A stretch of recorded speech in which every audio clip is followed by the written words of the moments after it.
Change charts, if you tell a sound boy better stay calm, be calm.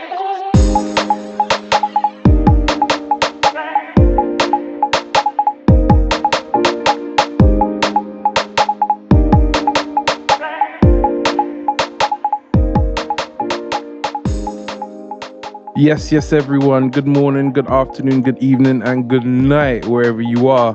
You are tuned into One SAF podcast. That's one step away from podcast season 3. Yeah. On today's episode, we're about to go over the dark side of school, and this is part 3 in our dark side of school series. And we're going to be talking about investing in education. Yeah, investing in your education, your child's education, and the effects, the positive and negative trends that happen because of it. How's everyone going? Yes, man. All good around here. Yeah, man. Here again. As we always Yeah, are. man. Bless Today, you. today I'm going to be asking you lot to reminisce back a day, school days. You know, I want to hear some stories from your school days, and yeah, let's jump into it. Okay. Yeah, but firstly, I just want to shout out our website, www.onesaf.co.uk. Make sure to check that out for updates, all our episodes, previous episodes, future episodes. You get to see what we're up to on there. So make sure you log onto the website, become a member. That's www.onesaf.co.uk. Make sure to check us up on all social media platforms, One SAF Podcast, yeah? So, first question. Was your education invested in? And if so, in what forms and by whom? Who's going to jump in? That's a good question there, Jay, man. In terms of who invested in it, for me, it would be parents. I think from most of us from the One SAF DNA, our parents will emphasize heavily on education, regardless of whether you've got a talent in sports or music, whatever it is, education was at the forefront. So, yeah, the parents. 100, man. With myself, definitely for sure, I would have to say parents, grandparents, and auntie as well. Like, I would have to say that because the level of influence that I got, especially from my grandparents, was education. And they always repeated that word 3 times for some reason. As if I didn't hear them the first time, bless their soul. That's like Dr. Umar. Yeah, yeah, man. You know what I mean? They were before his time, by the way.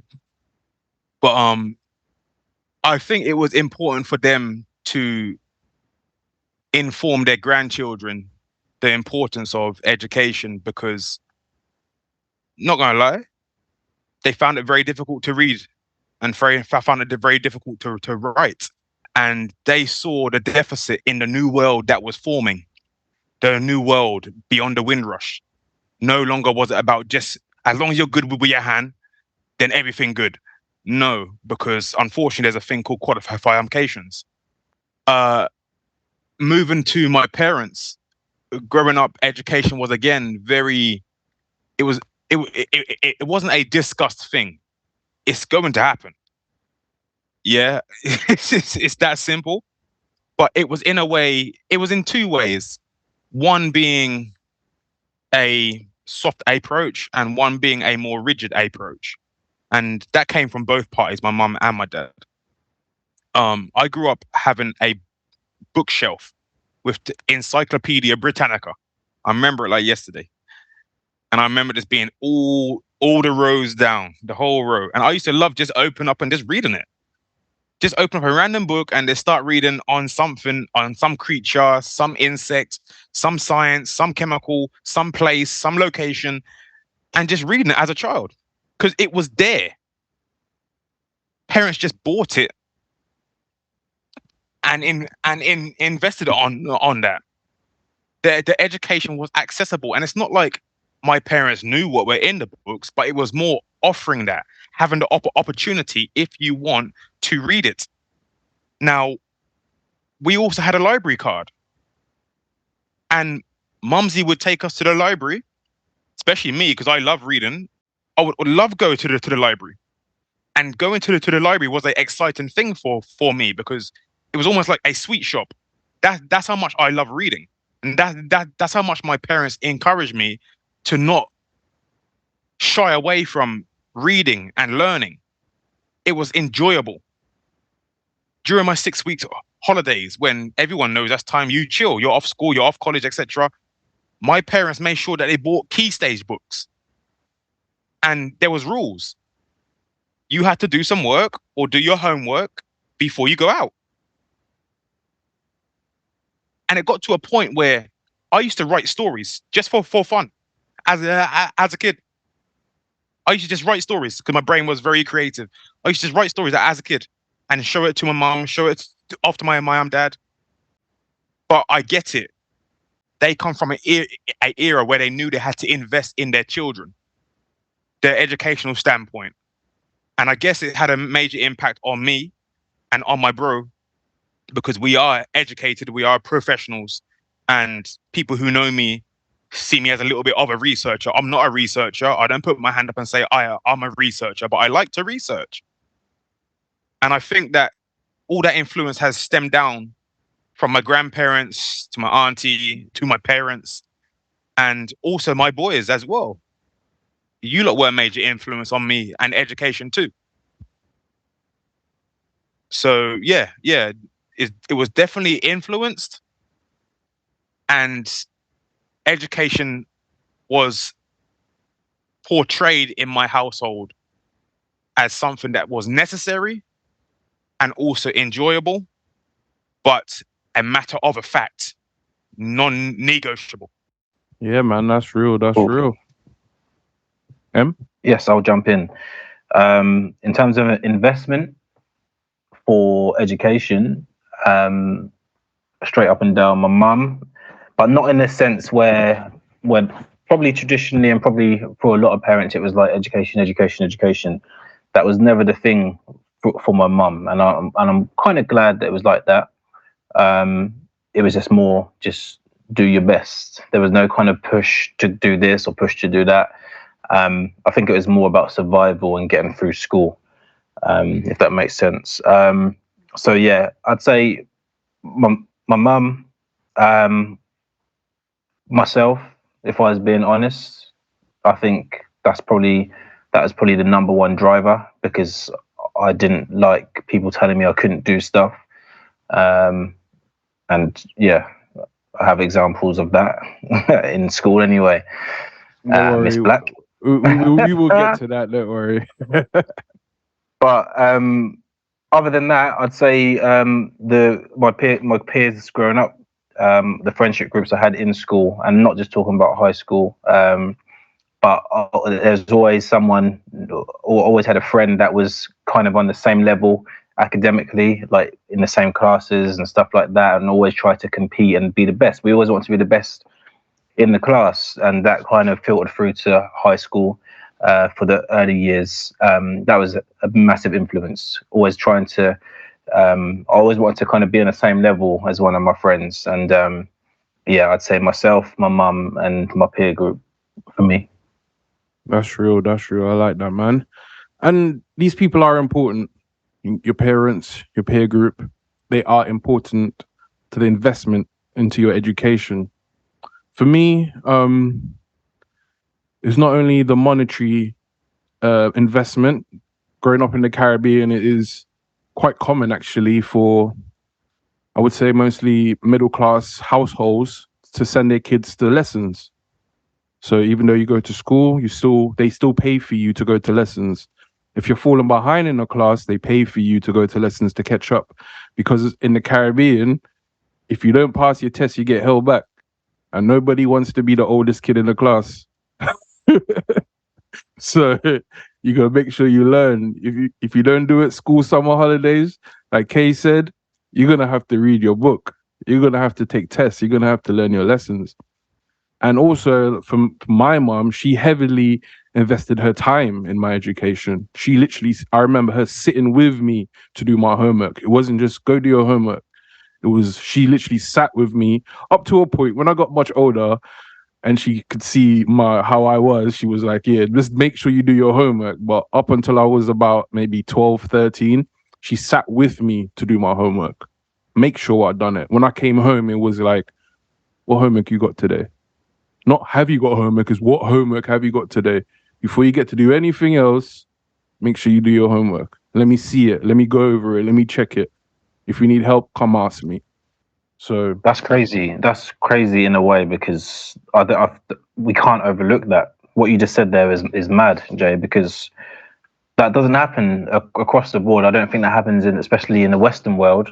That doesn't happen too tough, especially in the UK, when parents do that, because quite frankly, even with when I've seen certain homeworks, I'm like, wow, this is what these kids are doing. Like, so for your mum to do that, like to take that extra step, that's all very well saying do your homework, and it's probably something that I can learn from actually. To sit down, that's another level, and that's probably something that I struggled with, especially during lockdown, like with the kids being in the house and that. So to hear that has actually made me think, you know what, that's another level. Just to, like, as a child, just thinking about this, just imagine having that person next to you, so you're not on your own. It's not just get out of the way, do your homework. That's crazy. That's not in a bad way crazy. That's just actually quite warming to hear, actually. It's levels. And I would honestly say it paid off. I'll honestly say, pre me moving to England, I was top student. When I moved to England, for the first 2 or 3 years, because of the Caribbean education system, it's ahead of the UK system. We might be a third world country, but educationally, we're far ahead. Yeah. Same as in Africa and stuff like that, where they teach the children in school is way ahead. So when I came to the UK, I was coasting for 2-3 years. And then that developed into a habit. So I literally coast all the way to university, really. So, but yeah, it paid off because I learned from an early age about education. This is important. You must be the best. Like Em said, it's a competition. Like, we want to be the best. And that was instilled in me. So that's definitely how I was invested in my education wise. Yeah, man, and the thing is, Jay, you actually brought back some memories for me as well, actually. And just to pay homage to mum and dad, like, even if I didn't get homework from school, weren't no option, brother. Like, it weren't no day off from. Yeah, like, there was always a package ready. But if you didn't have homework, and the wicked thing is this, yeah, my dad big in the game at maths, my mum big in the game at English. And trust me, my mum will say, I'm not good at maths. And my dad be like, go and see your mum for the English. Yeah. And it was, they treated me like I treated them as teachers, and they treated me as a student. Like, we would do the work and then we have to go and give them the work. You understand? And they would mark and come back. Or if you get certain things wrong, then methods would be taught, especially with maths with me, because me and my head and with maths don't compute. It works with my brother very well. With me, it doesn't compute. I'm better at English. But my dad would always have different methods, because school teach you one way. But my dad had a multiple, because he learned in the Caribbean, like you, Jay, up until like 13 odd. So he had a different way of doing the same answer, but a different way. And sometimes his way was actually easier for me to understand than the school. Yep. You understand what I'm saying? So yeah, so that kind of brought that back with me as well. And definitely, when I get kids, that same level of influence, obviously I'm going to upgrade it and tweak it, will be put onto them. You understand what I'm saying? Because I've been influenced, and that same influence stepped up a gear will be given on to the children too. Yeah, man, it's all about evolving what we've learned, man. What we've been taught. 100%. It's funny because when we talk about our education, I feel like maybe the younger generation will never understand, because obviously things are a lot different. But I remember, like yourself, Jay, obviously part of my education was in Africa, and I would be set. My dad would make me sit on the floor, right? Because if I sit on the couch, I'm comfortable, and so he would make me be uncomfortable, right? So I could concentrate. So I would sit on the floor, and I'm reading. He's saying, read out loud, and he'll be paying attention. And I read something. He's like, right, say that again. He hasn't read the book, but he just knows that it doesn't make sense what you're saying. So he'll be like, right, read it again. And then I'll read it again. And it's like, okay, yeah, that makes sense. Carry on. So there's sometimes when I even correct myself now, I would laugh about it because I will read something, I'll put my own words into it, and I'll go back and reread it again. And that was from my dad. And I'm not gonna lie, a few leaks here and there would come in because sometimes, obviously, Yep. I would kind of lose concentration, and then you'll be like, right, pay attention, and then I'm kind of dozing off while I'm doing something, and you get a little tap, just to kind of bring you back to the concentration. So it's, yeah, man. Did I enjoy education when I was younger? Definitely not. Right. I just wanted to play. I was how my mind was. I was so inquisitive in terms of wanting to do things with my hands. So I would take things apart. I don't know if you man still remember cassette tapes back in the day, right? I would literally open up the little screws, open it all up, reel out all the ribbon, put it all back together, and do just, that's what I was interested in. And I remember at my school, they used to read out. So at the end of the term, you would have like the closing assembly. Then they would do the first 5 of the class and the last 5 of the class. The last 5, yeah, they done that in the Caribbean as well. And they would announce it at the assembly point full of all the students for that school. You knew, you knew. If you came out the last 5, it's peak for you, right? So that was a level of competition that you knew, like, I wanted to be in the top 5, right? And you would do it. And it got to a point I was like, nah, I don't want to be in the top 5, because what happens is the light is shining on you, right? So I'll say, as long as I'm in the top 10, I'm good. And I'll play. My dad would then say, right, I can see what you did. And I would have to have words. And then next term, you got back in there in the top 5. So yeah, man. Interesting. Yeah, it definitely is, man. So I want to read you guys some positive and negative trends. It might be called the dark side of schooling, but I'm going to start with the positive trends first, and then I kind of want to get your guys' opinion on these research data.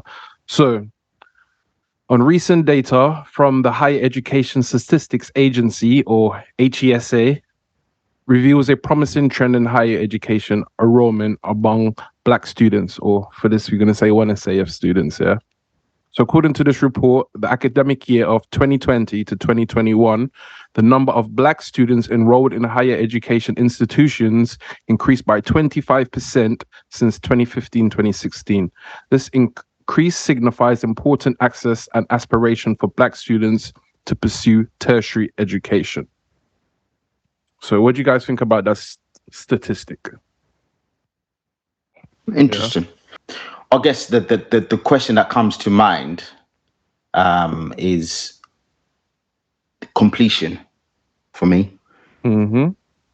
Now, that's I was looking for that. That's where I was actually going for. I wanted to see how many actually completed their tertiary education. I couldn't find that statistic. It was quite difficult. Maybe I didn't look hard enough, but in my research, I didn't come across that.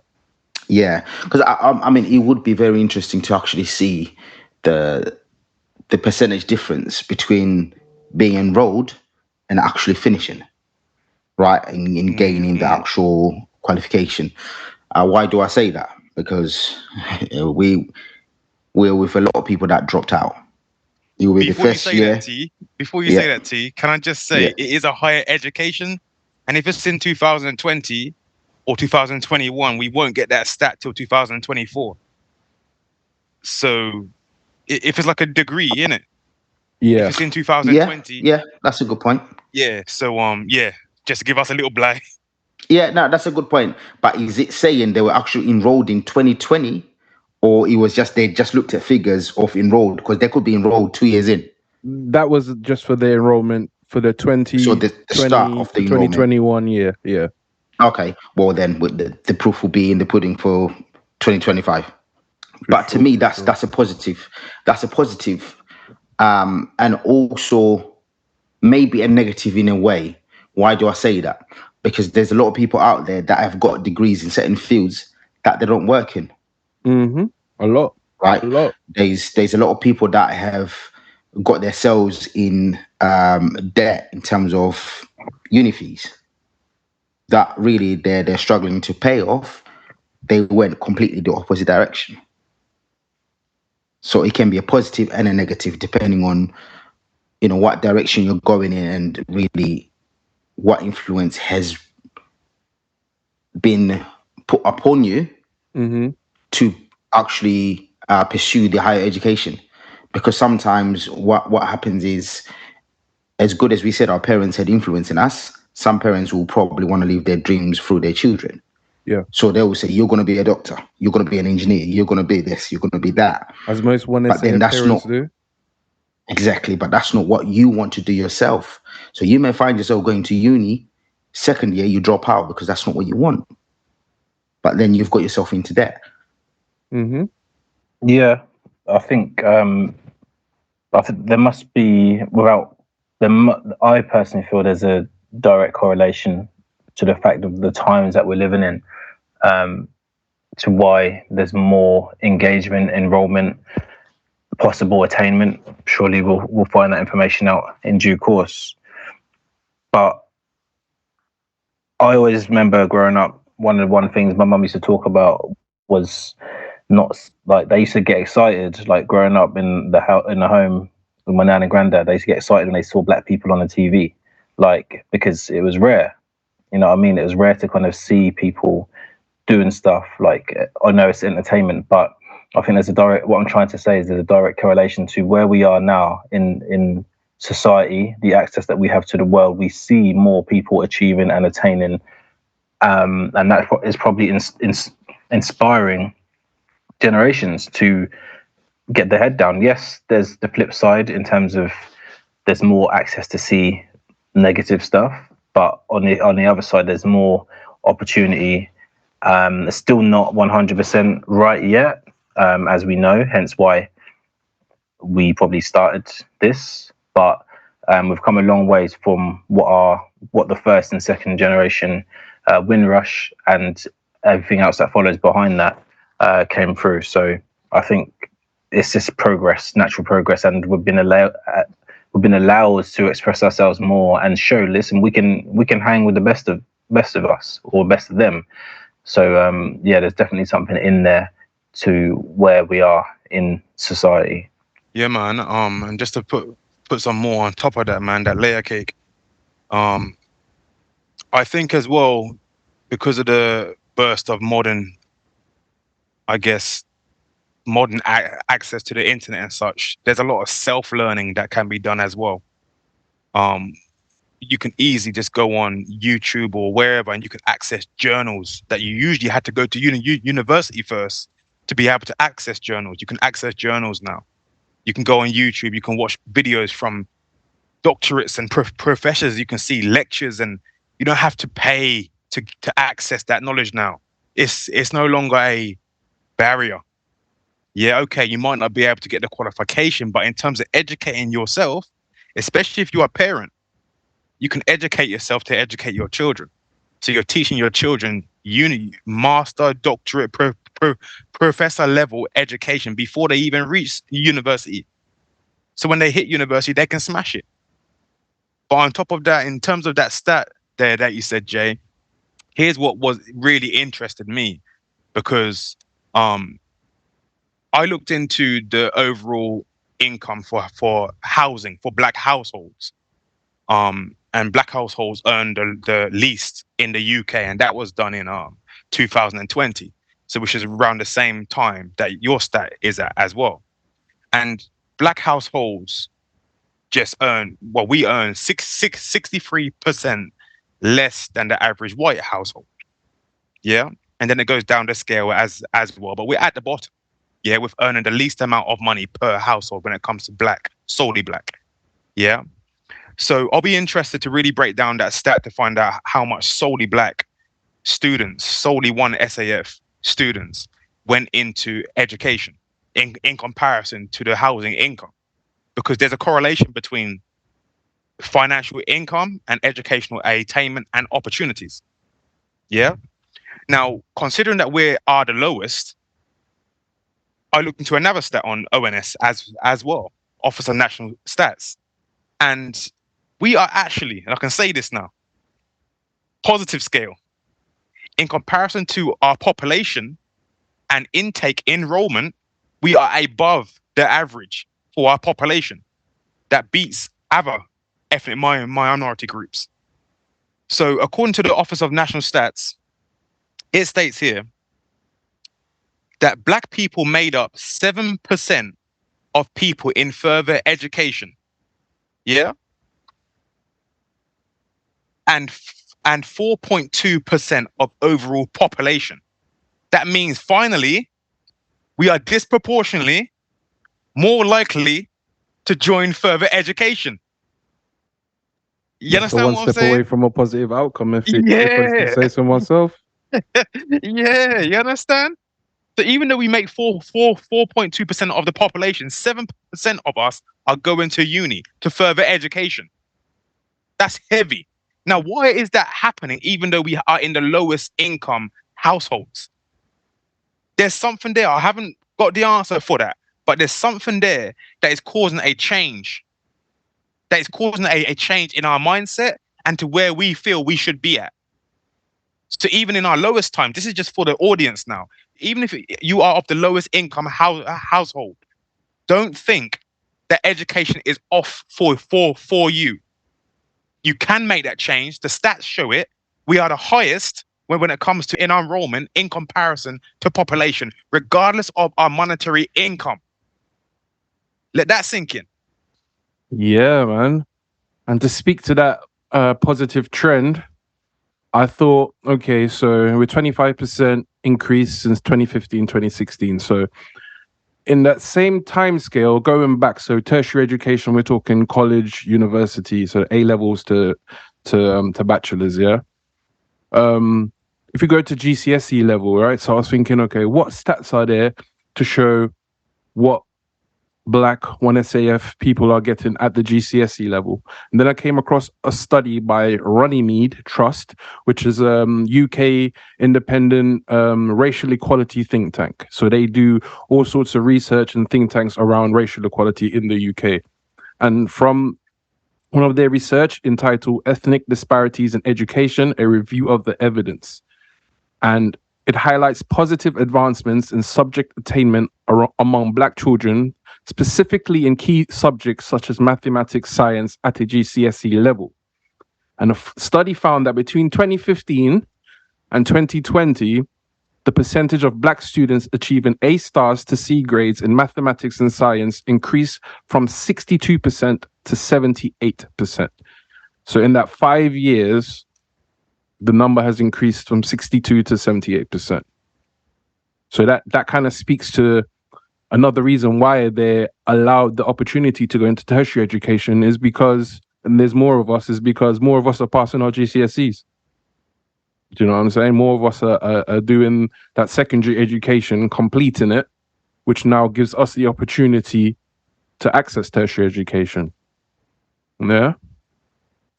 Next question.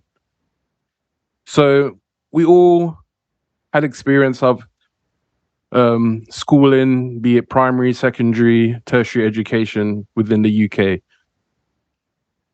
Looking back now in hindsight, was it beneficial to you? And is there anything that you would change about your personal educational choices if you had the opportunity to change? 100. 100%. I've had to re-educate myself more times than I care to list because of my choice in subject. And yes, I worked in the field for many years in terms of the original qualification, but in terms of transferable skills, sorry, not transferable skills, that's the incorrect word. I had a lot of transferable skills, but in terms of where it was recognized was limited vastly, which meant if I went to another career, etc., blah, blah, it wouldn't be recognized as you can step into this job field now. Had to re-qualify, do additional education. And if I was aware of that prior to picking my original subject, I would change that to one that is more generally accepted and generally recognized by a wider society, rather than a very specific honed in qualification that's only for that job. Because it became a limiting factor, and it took years away from me. It took years, and I would want them years back, thanks, but I can't get it. And I would like that pay grade at an earlier time, but I can't get it. So yeah, I would definitely say, if I was speaking to my younger self, one, stick to your original field that you wanted to do it in, because I changed mine, from my original psychology to the current one that I took, to the previous one that I took, sorry. Do research. Look into your career path first. Look at the options, and then work backwards to see what education you need to attain your career path. What I did was I picked the subject that I liked, and then once I completed it, what can I do with it? Nah. Pick the job first and work backwards. Don't pick the course and then try and find out what job suits it. Yeah, that's what I would say to my spoken self. Pick a subject that has grants, so you don't have to come out with so much debt. There's certain jobs that the country wants, and they will subsidize you for picking them. Pick them. So when you leave, you are not owing 30, 40K as a student. Yeah. If I was talking about looking back at my previous self, invest. Like, you have more tangible money, believe it or not, when you're a student. You have more tangible money because you have less responsibilities. Learn investment. Do it young, not when your brain's rigid or becoming rigid. Yeah. So yeah, if I was speaking to myself, there would be a lot more patience and a lot more research that I would do before jumping into higher education. Speak to your parents. Speak to your older siblings who's done it. They've been through uni. Yo, bro, you know what? Why do you pick that course? Okay. Can you help me to do a course that would actually get me to a level where you're at? And my number one advice I would give to my self is this: be mature. Just be mature about your choice, man. And that would have made a different path for me, and not just for me, but those who are attached to me, friends and family and loved ones. So yeah, that's what I would say to my younger self. Fix up, basically, and stop being a damn kid. Yeah, for me, I've got, first of all, I agree with what Kay said. All the points you raised. It's key. It's key to just know, even okay, how much will this make me at the end of it? Because all we're doing it for is for money at the end of the day. We need to pay, whether it's paying bills or whether it's to buy a house, whatever it is, it's for that. So enjoyment is nothing to do with it. So I agree. But on the flip side of things, against the popular opinion of everyone, I actually don't believe that uni is for everyone. I don't believe that tertiary education is for everyone. You might see yourself being good at certain things that take you outside of uni. For me, you need a basic understanding of education, yes, 100%. So GCSEs level, right? That's what you need to attain to just be able to function in this world. But in terms of how you move forward, you could go completely the opposite way. You can go and do an apprenticeship, right? And start working for a company. And then you're there within 6 years, you're earning more than what other people are earning at uni. That's another way of qualifying yourself in a different role, right? Or you could say, listen, I'm good with my hands. Why are you bothering then going down the route of, I want to be doing science and everything else? That's not your field. That's not your attributes. Work to your attributes. You need to find something that you think, this is what's good for me. It's not about enjoying it. but knowing actually this is what I'm good at. I don't have to enjoy it, but I'm good at this. And then you'll find that you're more productive, because like I said, there's a lot of people that enroll themselves into uni and then waste 4 years and then never use the degree. So not only are you in debt for something that you're never going to use and benefit from, you're now starting from scratch on top of that.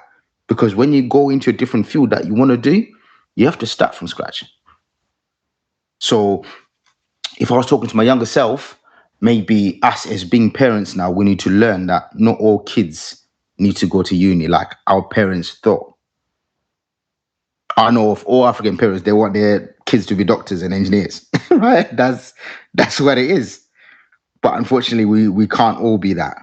And you have to have an understanding of that. It's a difficult conversation to have with parents as well, because you have to stand alone and say, I don't want to do this.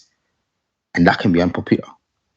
But you need to be standing in your conviction to say, right, this is what I want. This is for me. I'm not going to waste 4 years and get myself in debt when I know I can get an apprenticeship, start working. By the time someone else is finished after 4 years, I'm somewhere else. Period. Yeah, I took bits from what both of you guys said, actually. And to add on to that, and going back to the question, was it beneficial? Did I take anything from that time? Absolutely, 100%. Was it the things that it was what I was supposed to take? Absolutely not. But all in all, would I change anything? I wouldn't change the experience. I probably would change, if I could influence it, just knowing that it's not all that. And what I mean by that, because I don't want any of my kids to listen to this and think, you said it's not all that.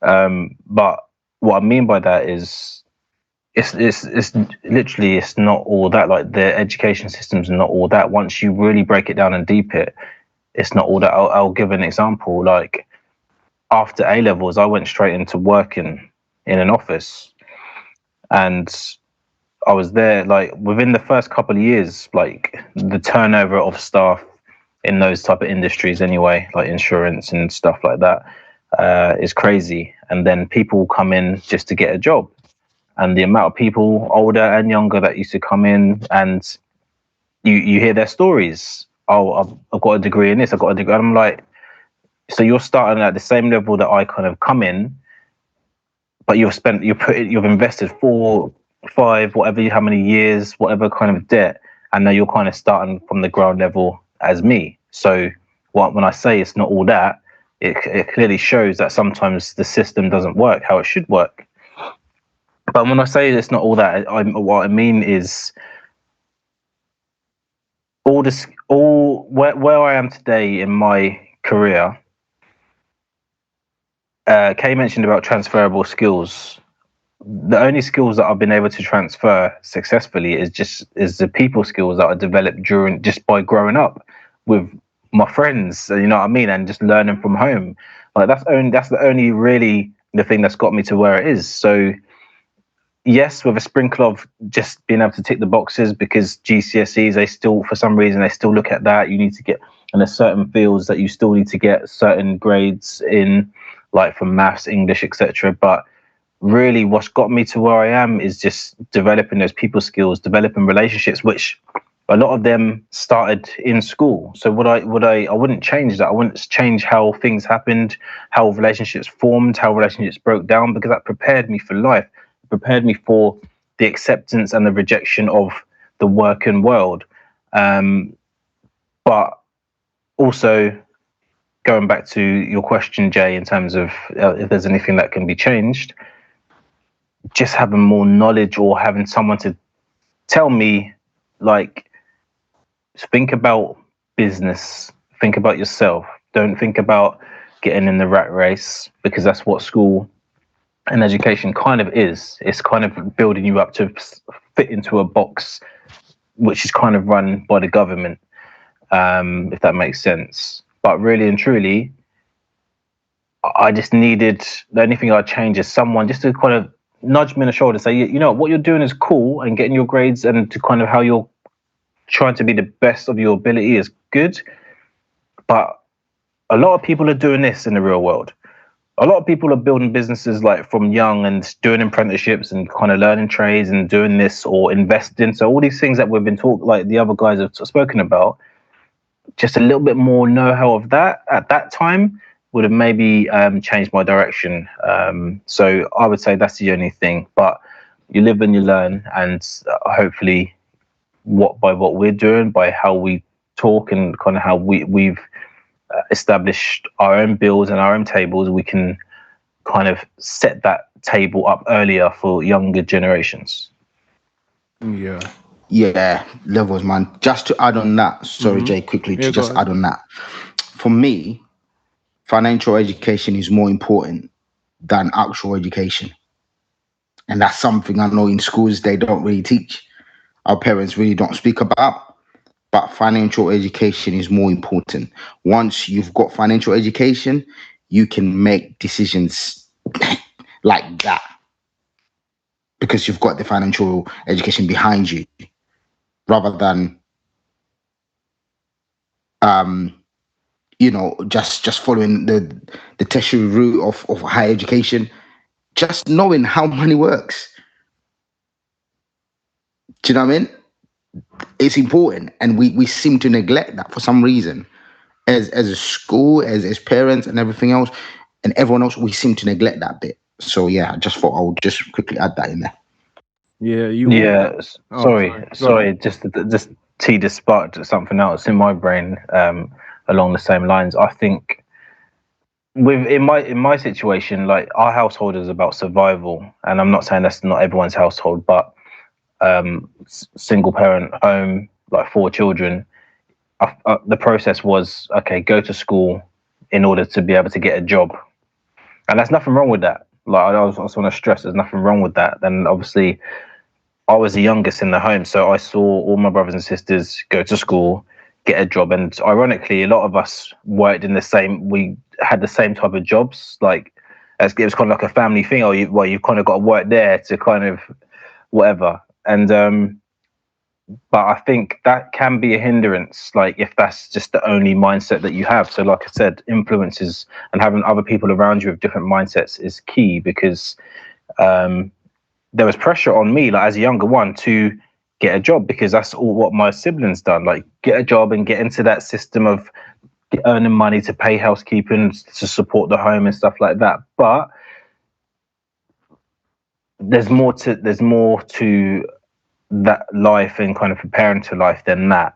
I understand the situation that obviously my home was in, but I think having a bit more diversity in what you can do long term needs to be installed, and it's just having those right people around you to say, listen, like I know that's what the trend is for the family, but is that actually moving the family on in terms of generations? And I've kind of seen the effects of that personally. Sorry to cut you off, Jay. No, it's actually quite important, man. And you all kind of said something that I can relate to, like deeply relate to. A couple of stories I remember when I finished my GCSEs, when I got results, and I mostly got C's across the board. I think 1B, and I failed like RE, and ironically, I think I failed music. My mom looked at me because she knew I didn't study one bit for my GCSEs. She knew I did not study one bit for my GCSEs, and she said, "Well, at least you passed. You got all your C's, like your math, science. I think it was 2 sciences, wasn't it? 2 science, maths, English. Well, the core subjects you passed, right? Go into these industries." And she listed off a bunch of industries to me to get into. Social work is one of them, because that's what she done. She's a social worker. She's like, the UK always needs social workers. The UK always need healthcare professionals. Psychologists, the UK always need. I think at the time it was like IT. The UK's all. These are like the core areas you should go into. But me, being me, like Kay said, I was immature. I wanted to do what was fun to me. So I went to school to do actually, I done health and social care. So I kind of listened to her to try and appease her, but I really didn't like health and social care, even though I passed it. But when it was uni time, I went to do music production, and I left the town and I went to do music. But I can tell you now, yeah, there's nothing on that music production degree that I learned that I couldn't learn for myself outside. So I wasted them years doing that course to get that qualification for something that I could have learned just through trial and error, through practice. So another thing, for instance, T talked about entrepreneurialism, and we got a glimpse of it in my school through a project. I think we mentioned it before in a previous podcast, Young Enterprise, where we were successful young entrepreneurs, but then they ripped the rug from under our feet. And that at that age, that completely, as they say in Trinidad, that dung courage me. We were disheartened. We were discouraged from doing that. Learning business studies at A level. How come in business studies they didn't even teach you how to set up a business? You're doing business studies in the UK and they can't even teach you how to set up a business. So I think I quickly realized the system of schooling. It's not for us to really push our families forward. It's for them to create workers, for them to create robots to serve their purpose. So like Em said, it's not all that, but it is all that. Because at the end of the day, you can't be stupid out here. You can't be dumb. You gotta learn the basics. You know what I'm saying? To survive, basically. Sorry, just one more thing. I know you've got to press on, but just talking about transferable skills again. It's funny. Just in my career, working in the office, a lot of people think that I'm good with computers or I'm good at IT stuff, or if there's a problem, people will come to me. Can you do this? Or my system done blah, all that. And once again, I've said this before, time and time again, I only know about how to kind of maneuver or work around a computer because of Jay. You know what I'm saying? Like, and that was through having those relationships. Started in school. I was fascinated by like how come Jay can just like go through computer so quick, like, and just get to this, or if there's a problem. And some of it was basic stuff, but I just didn't know. Like, I didn't really have a computer growing up, but I was interested. Like, how are you finding stuff so quick? And I've said this millions of times. Like, all he said to me was trial and error, and I took that. I literally took that. And when I eventually got a computer, that's all I'd done. I was at home. Like, when people were out playing or in the park or whatever, like, I was at home just kind of figuring out, how do I look at this? How do I find this? Because I don't want to be able to have to rely on anyone. There's something that was in me that said, learn how to navigate around these systems, because you're going to need it. And lo and behold, 5, 10, 15, 20 years later, I'm still utilizing those skills that were transferred upon to me through being in education and being around the right people, that actually has benefited and helped a lot of other people. So like I said, the things that I was probably supposed to get out of the education, it was more actually the skills that were just natural and that were organic due to being there and being in the right space at the right time and having the right relationships. So yeah, it's key. It was rarely stuff that was taught on the blackboard or the whiteboard what we really took away into our adult lives. Do you know what I'm saying? It's really those things they taught there that every day he comes across, algebra. But yeah, you know what I'm saying? So earlier we spoke on some positive trends. I want to touch on some negative trends and in correlation with the both. So I spoke about GCSE, yeah? So I found a study by the UK Department for Education titled Ethnic Group Differences in Attainment 2021. And this exposes the persistently wide educational attainment gap between Black children and their white counterparts. All right. So as of 2021, the attainment gap in achieving 5 or more A stars to C GCSEs, which does include English and maths, between Black and white students stood at 13%.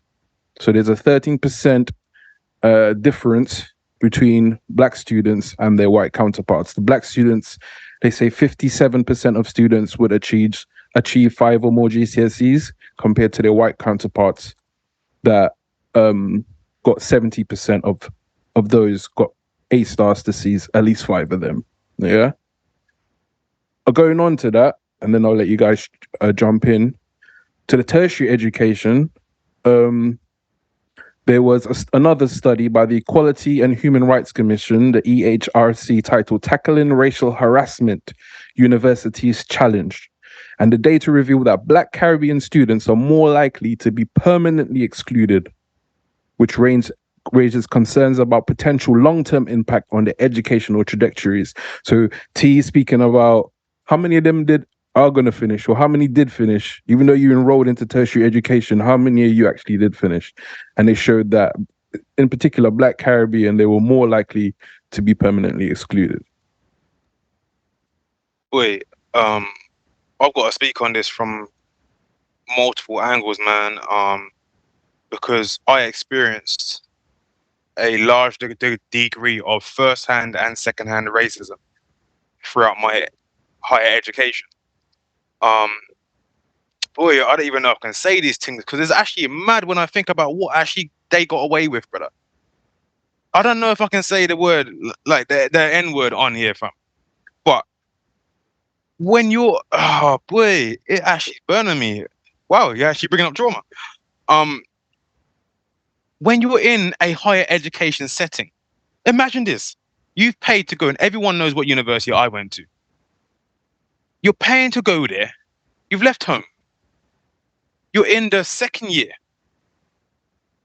You're doing your course. You have to give feedback in front of the whole class. A Black girl goes up with a white university lecturer and says that on the placement, young people called her N-word. And the response from the white lecturer says, so what do you learn from that? Oh, allow it.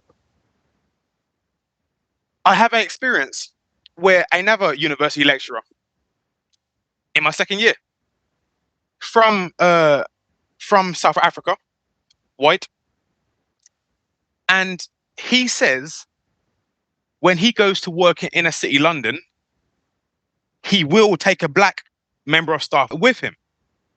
I challenged him on that, and so did another, I'm sure you all know who, fellow student challenged him as well, because we said, do we have the privilege to, when we enter into white areas, that we can say out loud, I'm not going to work with that group unless I take another white member of staff?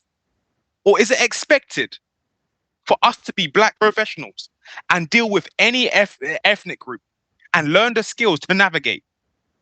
That's what's expected of us as professionals, is that we need to enter and work with different ethnic groups and have the skills to work with them, because I'm the minority. But as the majority, he had the privilege to say in front of all learning staff, all learning students, I wouldn't go and work in inner city London unless I brought a Black man. So we're a resource. We're not your colleague then. Yeah, and them little nuances that goes on within higher level education speaks to so much, because you talk about attainment of Black people. If that's the type of language that you're hearing in primary school, I've given examples of my primary school experience in a previous darker school, in middle school, in high school, now in higher education, the same rhetoric. Do I want to stay there? Is that even something that is enjoyable, or I feel wanted to navigate, to improve on? Do I feel like, as a Black student, once I qualify, that I will be a lecturer too, knowing that they would be my colleagues?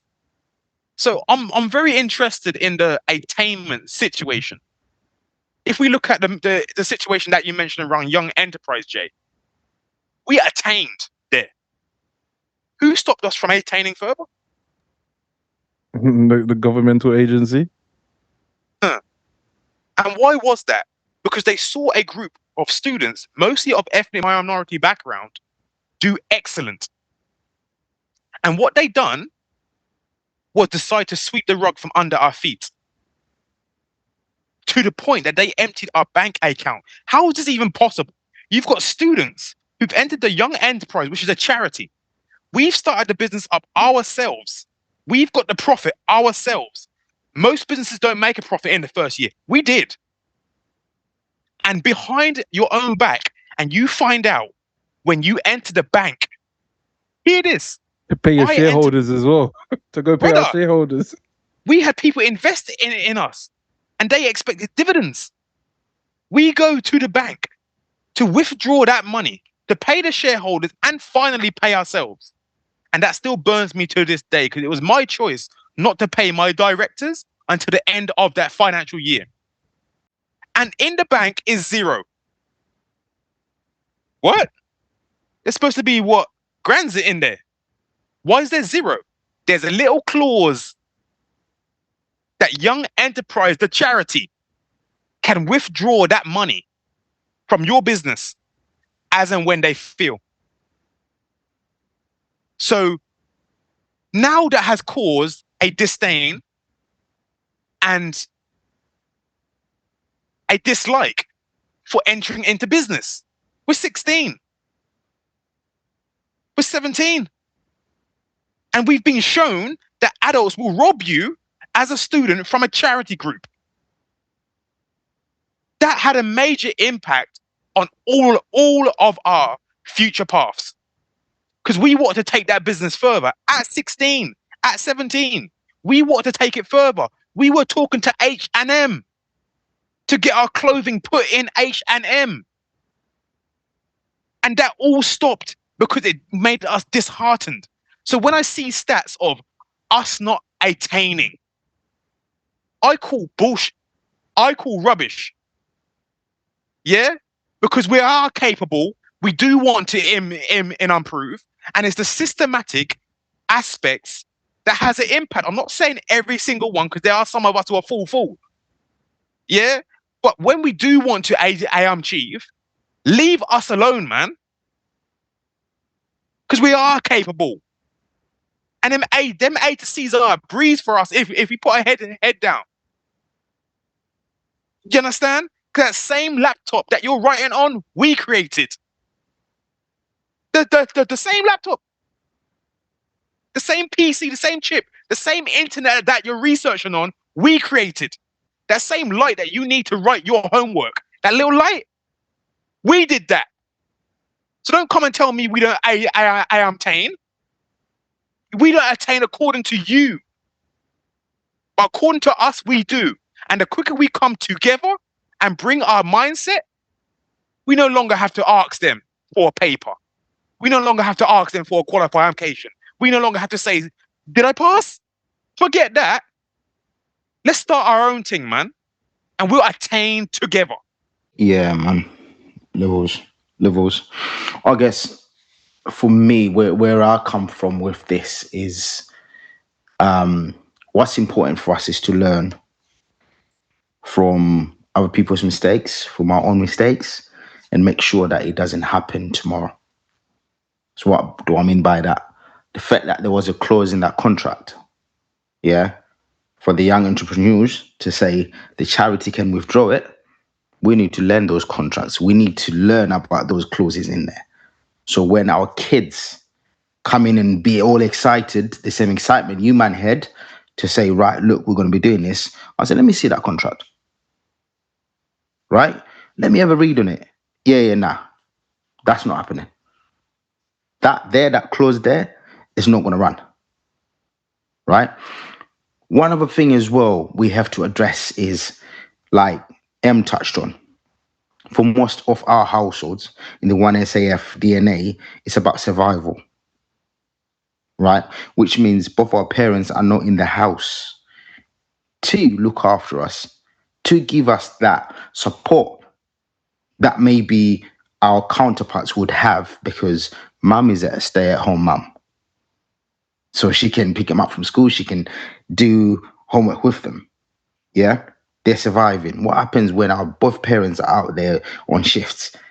We are being indoctrinated into something else, whether by TV or by internet or by friends, by gangs or whatever. So we're not going to attain the same achievement as them. So what we need to do is to make sure that for the parents of tomorrow, it's not just about survival. It's about being present. So the decisions we make today will affect us and our kids later on. Boys, it takes 3 generations to move up a class. Free. Minimum. Yeah? So that means if you're working class, it's going to take three generations, for you to get up to middle class. That's a long time. And if you're not focusing on that, that means your generation is done. It's going to take another three. So you need to be focusing on that. You need to be focusing, realizing it's going to take my generation 3 times more to move up. So what do I need to do? I need to be looking at investment. I need to make sure that when I die, I'm not going to leave my kids in debts because of what I accumulated when I was alive. I need to make sure I've got life insurance. So when I pass on, all my funeral expenses and everything else is paid for. I need to make sure my house is paid for when I die. That's what we need to do in order to make sure that our future generation have got a chance to attain higher education and also to attain a better class in society, right? Things have happened. Things happen. Boys, you know what happened to me a couple of weeks back. We had a conversation, right? But I'm not going to sit here and dwell on it. What I need to do is to make sure that it's not going to happen tomorrow for my younger ones. End off. That's where we need to be coming from now. It's us learning the little tricks that other people learned and managed to do better for themselves. We need to now get there. Because other people did it. Other people were at the bottom. But they learned these tricks and they used them to their advantage. We need to do the same. 100%. 100%. And two things to that, to add to that, and maybe it's another podcast that you can host, T, is that we also need to have these discussions before we procreate as well with potential partners and stuff, talking about how you view education and children and stuff like that, because there's a lot of differences, and depending on their background and their upbringing and their priorities, it might be different. And then you're in a household of arguments about what's right and what's wrong, etc. So yeah, that's another podcast, but that's important to have those conversations with your partner beforehand. And that's a learning that I'm sure, well, I know I could have taken on a bit better, but that's another podcast. Going back to Jay, going back to the stats that you dropped, I can't do justice in terms of potential reasons to why there's a difference. I think the 70% in comparison to the 57%.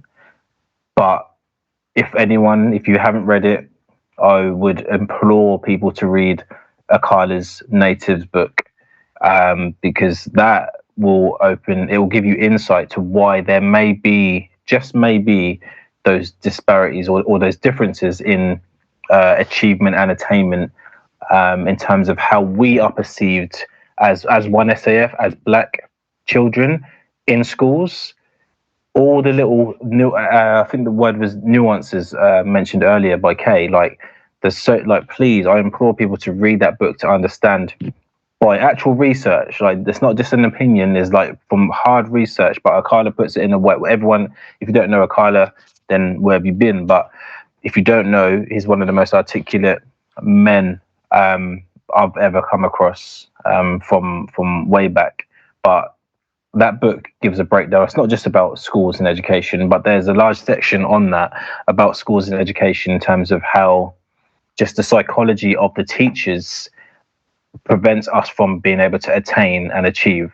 And that's another podcast, which I'm sure, actually, I'm going to put it out there. We are going to do that. We're going to do like a breakdown. We'll find the chapters and we'll do that for the people then, because I can't do it justice now. But yeah, my input to that, Jay, is that there's reasons behind it. There's actual evidential reasons behind it. And I guess it's up to us to keep unpicking and keep exposing some of those reasons to why there's differences at that level, especially GCSE level and probably below. There's so much that is out there to the research that's out there that gives insight to the psychology of people that are supposed to be the people that we look up to, we think we're going to school. Yeah, we've got our pencil case, we've got our bags, this, that, but we're being looked at in a different way.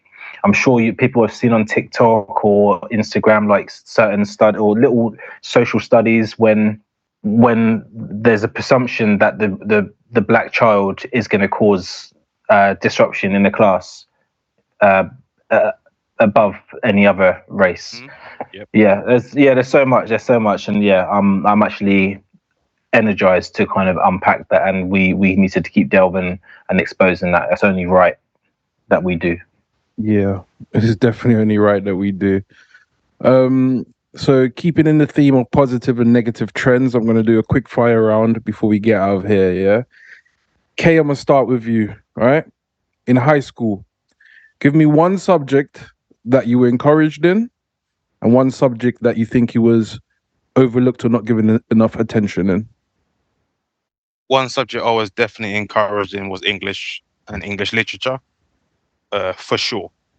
One that I didn't give enough attention in, or no, I that wasn't... teachers. So one that the teachers. You're talking about the encouragement or the ignorance not of from parents. teachers, not from parents. Okay, So cool, at school, what teacher encouraged you? What lesson that was, and what teacher kind of overlooked you or didn't give you the attention that you deserved? Easy. I had a teacher in English, who actually cared about me beyond the student label.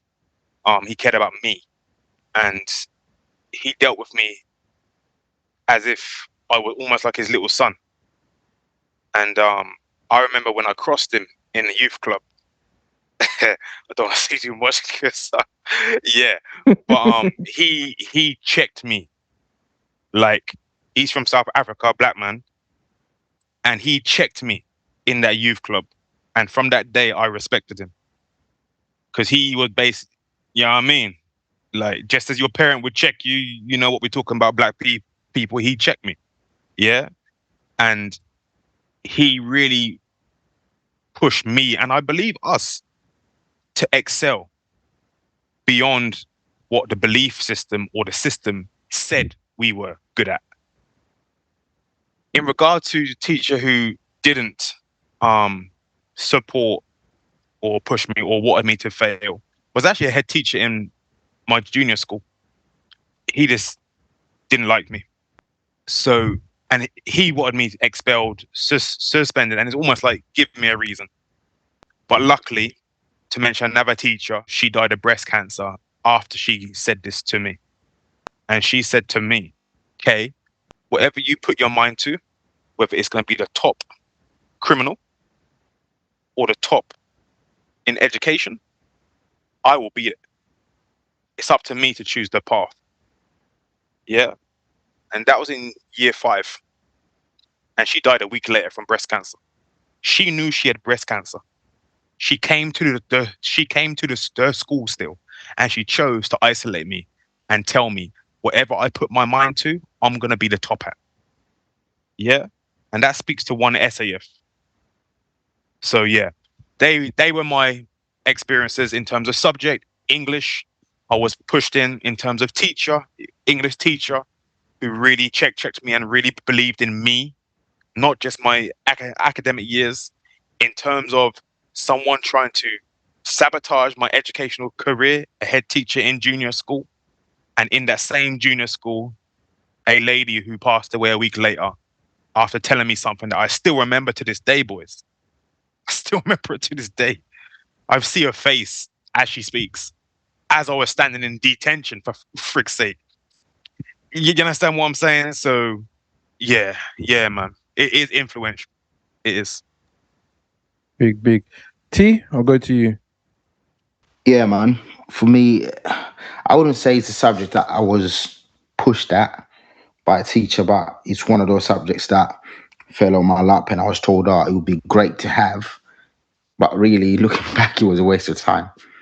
And that was humanities, right? Up to this day, I don't actually know what kind of field you would actually work in humanities. I'm sorry, like if it's me being ignorant, but that was, for me, it was a useless subject to take. But in terms of getting an easy win on the GCSEs to say I've got this many, it was there. Do you know what I mean? But a subject that for me was of interest, and then someone actually did encourage me, was engineering. Because, like I said, from a young age, I was always into finding out how things work. And I remember at boarding school, there was this bridge that it was like a footbridge, but it used to hang over a river. It's like a wire footbridge. And I was quite fascinated how it worked, because literally when you're walking, you're walking side to side and you're crossing over. But I was just interested in how did they actually make this bridge?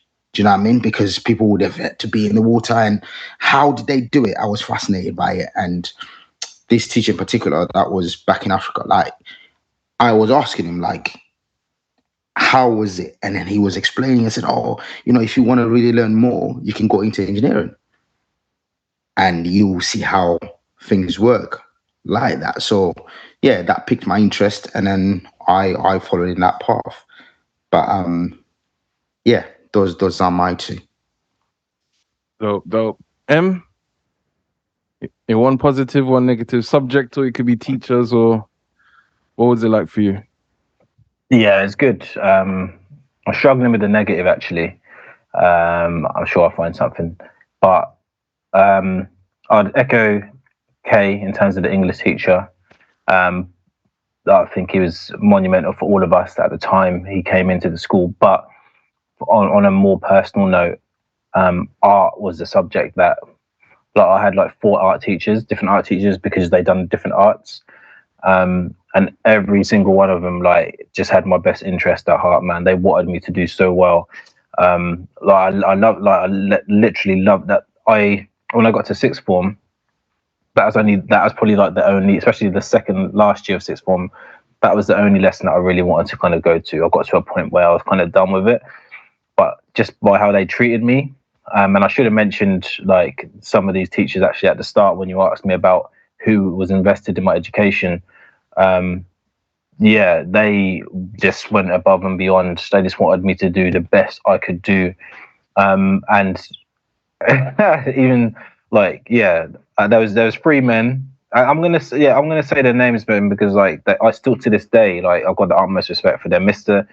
Talmadge, Mr. Annandale, Mr. Dickinson, and Miss Thorpe. Like, I remember going back to my old school probably about 10, 15 years later, because my niece was doing like an induction there at the same school, and I saw Miss Thorpe, and I walked up behind her. I was like, Miss, like, can you look at my artwork? And she just burst out crying, man. And, like, just because, like, she was just, yeah, she checked me at one point as well. I remember being in sixth form because because